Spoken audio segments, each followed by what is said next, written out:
What's up, everybody? I am doing a response to Bronx Bombers cards. He just reached 200 subscribers. I'll put a link to his channel below. But he asked a very simple question. What is your favorite baseball card?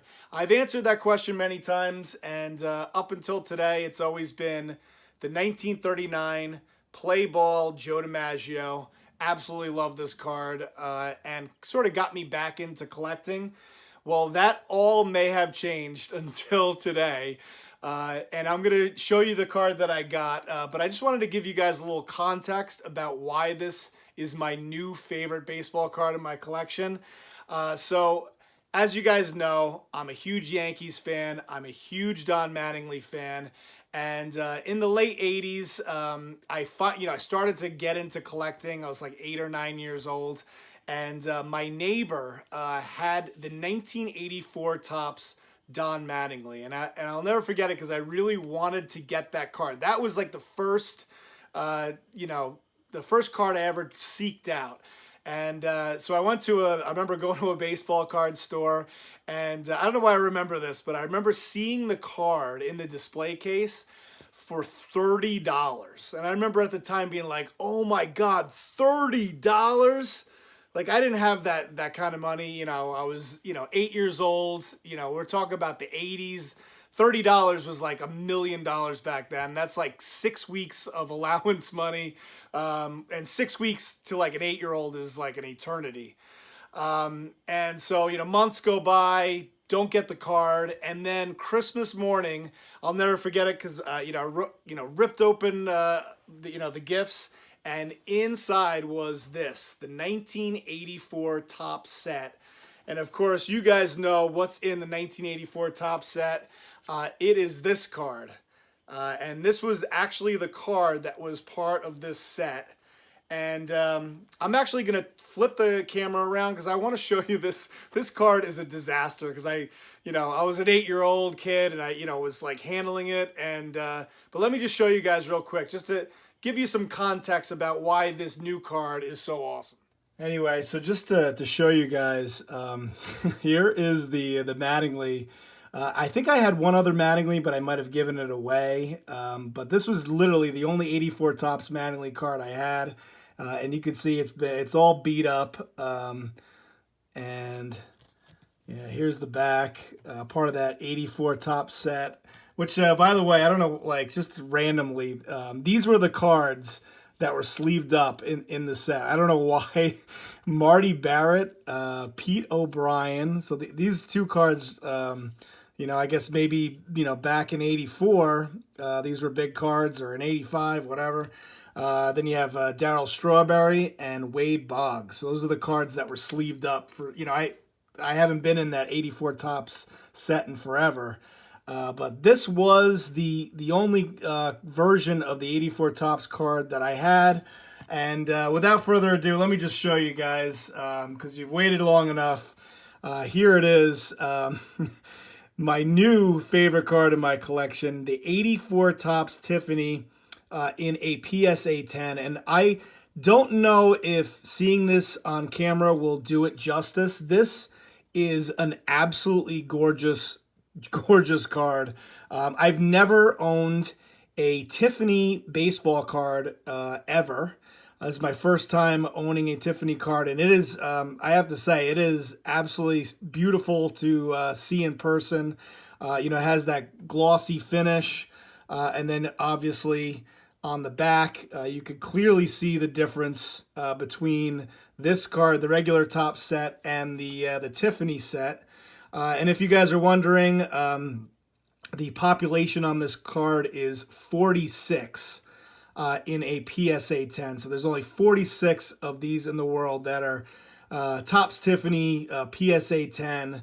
And you could clearly see the difference between the card that I had as, growing up and then this one that I just picked up. The Tiffany cards, just a little bit of background, they were produced from 1984 to 1991. So they were actually only produced for a very short period of time. And when I picked up this card, I started to wonder, is this the 84 Topps Tiffany Mattingly the greatest Tiffany card ever made? Because, like I said, it only went from 84 to 91. 84 was the first Tiffany year ever. And then, of course, it only went to 91.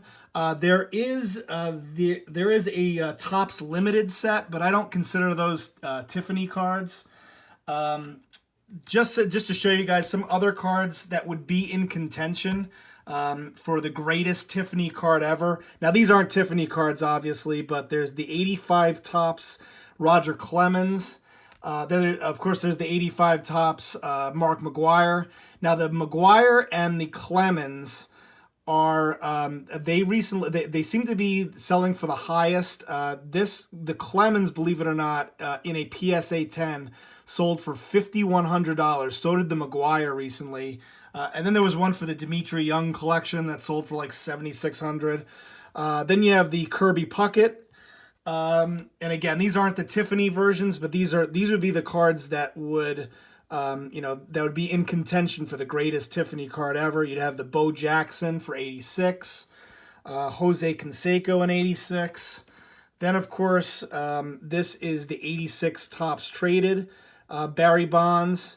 There is a channel called House of Baseball Cards. If you guys want to see an unbelievable Tiffany collection, check out his channel. It is ridiculous, his Tiffany collection. I don't think he has the 84 Topps Mattingly, but he has pretty much every other Tiffany card, in a PSA 10 too. Another card that would be in contention, the 87 Topps Barry Bonds, the 87 Topps Bo Jackson, the 87 Topps Greg Maddux, the 88 Topps Tom Glavine, the Randy Johnson, the Craig Biggio, maybe the Randy Johnson from the update set.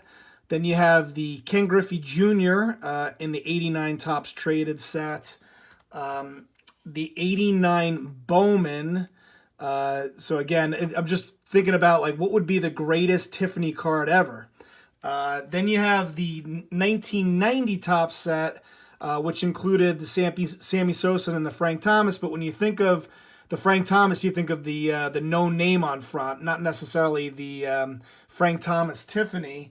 And then same thing with the Chipper Jones, which is really the only card from 91 Topps. And when you think of the 91 Topps Chipper Jones, you really think of the Desert Storm card. And again, not so much about, maybe you don't think of the Tiffany card. So again, pretty cool to think about that this may be the greatest Tiffany card ever. And, like I said, seeing this in person is pretty unbelievable. As a Yankees fan, as a Don.Mattingly fan, it is pretty awesome. And I might have to pick up some more Tiffany cards. This is my first ever Tiffany card that I've ever bought.